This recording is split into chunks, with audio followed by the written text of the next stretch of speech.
You know that feeling, right? You need just one thing from the store right now. Maybe it's milk, a late-night snack, or some medicine. A few years back, that meant finding your keys and heading out. But today, it's just a tap on an app and a few minutes of waiting. So today, let's dive into the wild world of quick commerce, the revolution that's making instant the new normal. It's kind of like magic, isn't it? You hit order, and before you've even picked a show to watch, someone's at your door. But, it's not magic. It's a super high-tech, high-speed system that has completely rewired our brains when it comes to shopping. So how on earth do they actually pull it off? All right, we're going to pull back the curtain on this whole process. We'll start with what quick commerce even is, look at the engine that makes it run, and figure out why it's become such a massive deal so incredibly fast. So, at its core, the name of the game is speed. Plain and simple. Traditional e-commerce got us used to waiting a few days for a box to show up.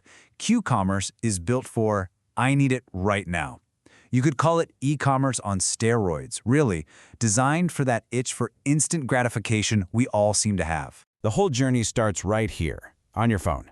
From that little tap, your order zips over to a super local warehouse, and then a rider brings it straight to you. It's that blend of mobile tech and crazy localized logistics that's the real secret sauce here. And listen, don't make the mistake of thinking this is some small niche market. In India alone, the value shot up from around $100 million to over $3.3 billion in just 3 years. That's not just growth, that's a full-on rocket ship. It just goes to show how much we've all embraced this new way of getting our stuff. Okay, so why now? What happened to create this perfect storm for 10-minute delivery to just take off like this? Well, it turns out it wasn't just one thing, but a whole bunch of powerful trends all hitting at the same time. Yeah, it really was a perfect storm. First, our lives got busier, and we started valuing convenience above almost everything else. At the same time, our phones basically became the remote control for our entire lives. We got used to ordering a car or a movie on demand, so hey, why not groceries? Then the pandemic hit, which really cemented our reliance on home delivery. And with more and more of us living in dense cities, the logistics suddenly made a whole lot of sense. All right, now let's get to the real secret, the engine behind that 10-minute promise. It's a concept that's totally invisible to us as customers, but it is absolutely the key to making all of this work. It's called the dark store. So let's just trace the journey here. You place an order, and the system instantly pings the nearest dark store. A rider picks it up for that super short final lap delivery. And all the while, these little dark stores are constantly getting restocked from bigger warehouses. It's a non-stop, tech-fueled cycle that's always in motion. Let's boil that whole complex flow down. It's really just 3 simple steps. 1, you place the order.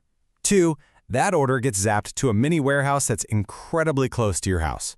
And 3, a delivery partner zips it over for that final short trip. That closeness, that proximity of the dark store, that's everything. It's the only way to hit those insane delivery times. So what exactly is a dark store? The easiest way to think about it is like a supermarket with no customers. It is not designed for you to walk around and browse. It's designed for one thing and one thing only: speed. They're pretty small, they're strategically tucked into dense neighborhoods, and they only stock the stuff people buy the most. The whole operation is run by tech to make sure inventory is spot on and orders get packed as fast as humanly possible.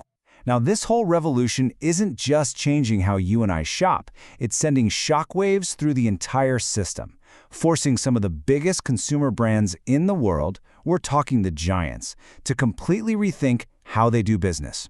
To really get it, you just have to look at the difference in speed. For a regular online store, a brand might restock its products maybe once a week, based on pretty stable predictions. But with Q-commerce, they have to restock those dark stores basically every other day. That demands a totally different, way more nimble approach to their entire supply chain.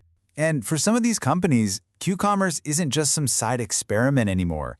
It's becoming a massive part of their business. I mean, look at this. For a brand like Dabur Beverages, almost a third of their revenue is coming from these apps.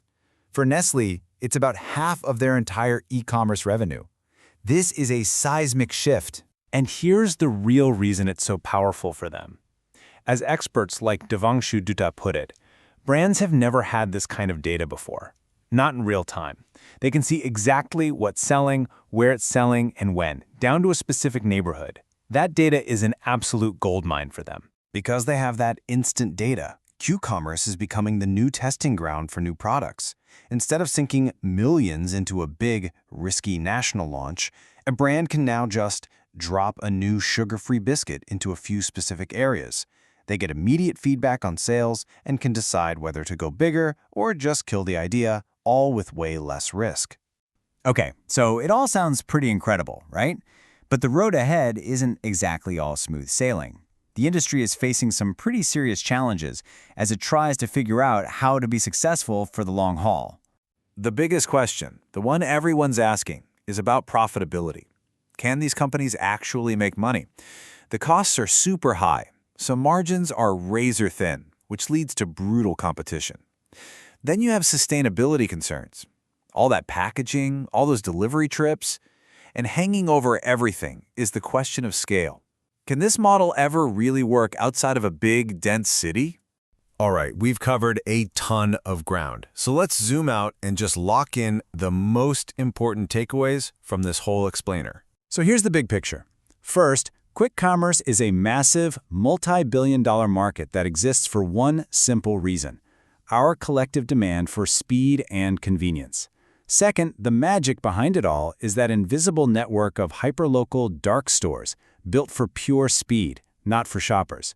Third, this whole shift is forcing huge, old-school brands to get faster and smarter, using real-time data to launch products and manage their supply chains. And finally, the future is still up for grabs. It's going to be a huge battle over profitability, sustainability, and who will ultimately dominate the market.